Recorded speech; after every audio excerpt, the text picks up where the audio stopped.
Assalamualaikum warahmatullahi wabarakatuh. Perkenalkan, nama saya Siti Nurul Fadilah dengan NPM 201000121. Di sini saya akan menjelaskan mengenai visum et repertum yang ditujukan untuk memenuhi UTS saya dalam mata kuliah forensik kelas F, yang dimana mata kuliah ini diampu oleh Ibu Sintiana Nurrahmi SHMH, yaitu terkait pengertian visum et repertum. Nah, seperti yang bisa kita lihat bahwa ada beberapa pengertian visum et repertum secara umum dari ahli, yaitu Abdul Munim Idris, dan adapun berdasarkan Statblad nomor 350 tahun 1937 ataupun Lembaran Negara nomor 35 tahun 1937, yang dimana bahwa visum et repertum ini sebuah keterangan ahli ataupun surat dari keterangan ahli yang dibuat secara tertulis. Nah, dapat saya simpulkan bahwa visum et repertum ini adalah sebuah laporan tertulis ataupun surat yang dibuat oleh dokter atas permintaan penyidik sebagai pejabat yang berwenang sesuai dengan pasal 133 KUHP tentang hasil pemeriksaan medis terhadap tubuh manusia baik hidup maupun mati untuk kepentingan persidangan. Nah, sebenarnya visum et repertum ini masih dipertahankan hingga saat ini walaupun masih menggunakan konsep yang lama. Visum et repertum ini juga digunakan untuk membedakan dari surat atau keterangan ahli dari dokter dengan surat atau keterangan ahli yang dibuat oleh bukan dokter. Tujuan pembuatan visum et repertum itu pertama untuk memberikan kenyataan atau barang bukti kepada hakim agar dimana kasus ini benar-benar ada atau benar-benar terbukti adanya, karena seperti yang kita kenal ada unus testis yang dimana satu barang bukti tidak bisa dijadikan barang bukti. Lalu yang kedua yaitu menyimpulkan hubungan sebab dan akibat, karena di dalam visum et repertum ini tercantumkan misalkan kematiannya karena apa, sebabnya karena apa, kemudian akibatnya karena apa, apakah dia mati karena teracuni atau dia mati karena keracunan, terus apakah korban ini terluka karena ditusuk atau korban terluka karena kegores. Nah, seperti itu. Kemudian dalam persidangan juga hakim berhak memanggil dokter ahli lainnya untuk membuat laporan atau visum et repertum yang terbaru atau lanjutan dari visum et repertum sebelumnya. Dasar hukum visum et repertum yaitu ada pasal 187 KUHP tentang alat bukti keterangan ahli, kemudian pasal 186 terkait alat bukti surat, kemudian 184 KUHP itu alat bukti apa saja, dan visum et repertum juga termasuk ke dalam surat dan keterangan ahli. Kemudian pasal 133 yaitu 133 KUHP itu terkait tentang penyidik yang berwenang untuk meminta kepada dokter membuat visum et repertum. Kemudian ada pasal 6 KUHP juga yang berkaitan dengan visum et repertum. Materi selanjutnya yaitu terkait jenis-jenis visum et repertum. Nah, visum et repertum ini secara umum terbagi menjadi dua, yaitu untuk orang hidup dan untuk orang mati atau jenazah. Nah, untuk orang hidup terbagi lagi menjadi tiga. Nah, visum untuk orang hidup itu ada visum seketika, sementara, dan lanjutan. Nah, visum pertama yaitu visum seketika, yaitu visum yang dibuat oleh dokter terhadap tubuh korban atas pemeriksaannya terhadap atau terkait korbannya tidak memerlukan tindakan atau pemeriksaan yang khusus karena korban hanya mendapatkan atau mengalami luka-luka yang ringan saja seperti lecet, seperti itu. Kemudian yang kedua yaitu visum sementara. Nah, visum sementara sebenarnya tidak beda jauh dengan visum seketika, namun yang berbeda yaitu pada letak fungsi dari visumnya saja, karena visum seketika itu dibuat sebagai tahap awal penyidikan.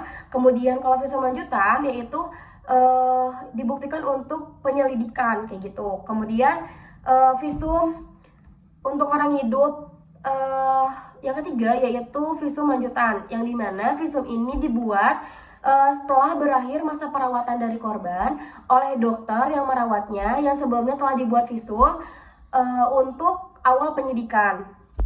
Kemudian visum tersebut dapat lebih dari satu visum tergantung dari dokter atau pihak rumah sakit yang merawat korban tersebut. Kemudian yaitu yang kedua, jenis visum untuk orang mati, yaitu dibagi lagi menjadi pemeriksaan dalam dan pemeriksaan luar.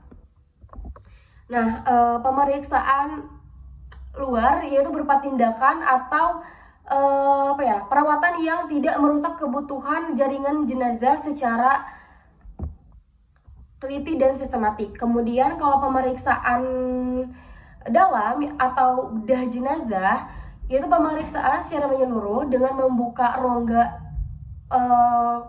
tubuh korban kayak tengkorak, leher, dada, perut, dan panggul. Atau kadang-kadang pemeriksaan ini diperlukan seperti pemeriksaan toksikologi atau serotologi agar diketahui korban ini meninggal karena keracunan kah, atau karena tertusuk kah, atau karena luka-luka lainnya gitu.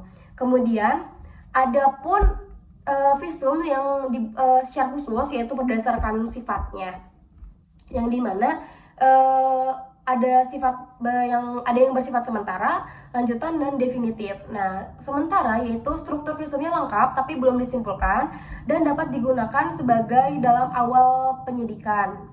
Kemudian ada visum lanjutan, sama seperti visum sementara, yang berbeda di fungsinya yaitu karena sambungan dari proses penyidikan sebelumnya gitu. Karena setelah korban sembuh, jadi dapat pindah rumah sakit atau sudah selesai gitu tahapan perawatannya. Kemudian ada visum definitif, yang dimana visumnya itu sudah lengkap, yang memuat semua keterangan dan analisisnya, dan dari seluruh analisisnya kemudian bersifat permanen dan dapat digunakan sebagai pengganti barang bukti jenazah guna proses peradilan nanti gitu. Kemudian ada berdasarkan jenis tindak pidananya. Nah, yang pertama yaitu visum perlukaan, yang ditujukan untuk mengetahui penyebab luka dan seberapa parah luka korban tersebut agar memenuhi delik dalam KUHP. Kemudian ada visum kejahatan kesusilaan, yang dimana berarti kasusnya itu terkait tentang kejahatan kesusilaan, entah itu pemerkosaan ataupun pelecehan gitu kan, yang diduga adanya bukti persetubuhan ataupun kekerasan serta dicantumkan juga dalam usia korbannya. Kemudian ada visum jenazah seperti yang tadi sudah saya sebutkan. Kemudian ada visum psikiatri, yaitu tersangka atau terdakwa ini tuh visum benar-benar visum yang terkhususkan atau digunakan untuk pelaku dari tindak pidana, karena tidak seperti visum-visum lain yang digunakan untuk korban gitu. Kegunaan visum et repertum dalam sistem peradilan pidana. Menurut saya, kegunaan visum et repertum dalam sistem peradilan pidana itu sangat penting, karena hal itu menjadi sebuah instrumen yang menonjol gitu dalam persidangan. Kenapa? Karena seperti yang sudah saya katakan bahwa visum ini bisa dijadikan sebagai alat bukti, dan hal itu bisa mempengaruhi tuntutan, bahkan juga dapat mempengaruhi putusan dari hakim. Nah, kenapa? Karena visum ini bisa menjadi alat bukti surat ataupun dari keterangan ahli. Karena pertama, visum menjadi alat bukti surat, yaitu dia bentuknya tertulis dan sebuah laporan yang dimana dibuat oleh dokter, yaitu keterangan ahli di dalamnya, dan sudah tercantumkan pro justitia, dan itu sudah bisa dijadikan sebagai alat bukti. Kemudian kenapa visum bisa juga sebagai keterangan ahli? Karena visum tersendiri itu dibuat oleh dokter, yaitu dokter itu dimana memiliki kemampuan yang khusus terkait tubuh atau anatomi manusia. Kemudian siapa yang berwenang dalam membuat visum et repertum dalam pemeriksaan forensik? Nah, yang berwenang dalam membuat visum et repertum ini yaitu kedokteran, kehakiman, yang diminta oleh penyidik sebagai pejabat yang berwenang sesuai dengan pasal 133 KUHP, yang dimana yang berwenang membuat visum et repertum ini adalah dokter ahli forensik, dokter ahli lainnya, dokter umum, dan dokter gigi, tapi hanya dokter gigi hanya terbatas, yaitu pada gigi dan mulut saja. Kemudian Adapun seperti yang kita bisa lihat, yaitu ada syarat pembuatnya harus seorang dokter di wilayah yang sendiri dan memiliki SIP, kemudian kesehatannya juga baik sehingga dia bisa menjamin bahwa hasil analisa yang dia buat adalah benar-benar betul dan di bawah sumpah gitu.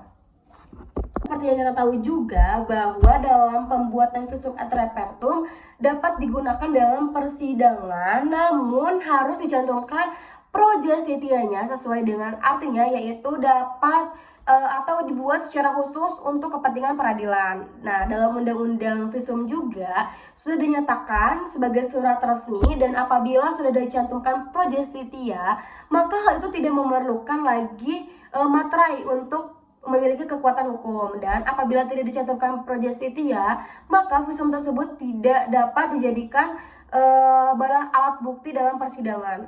Sekian pemaparan materi dalam visum et repertum yang saya sampaikan. Kurang lebihnya mohon maaf. Wassalamualaikum warahmatullahi wabarakatuh.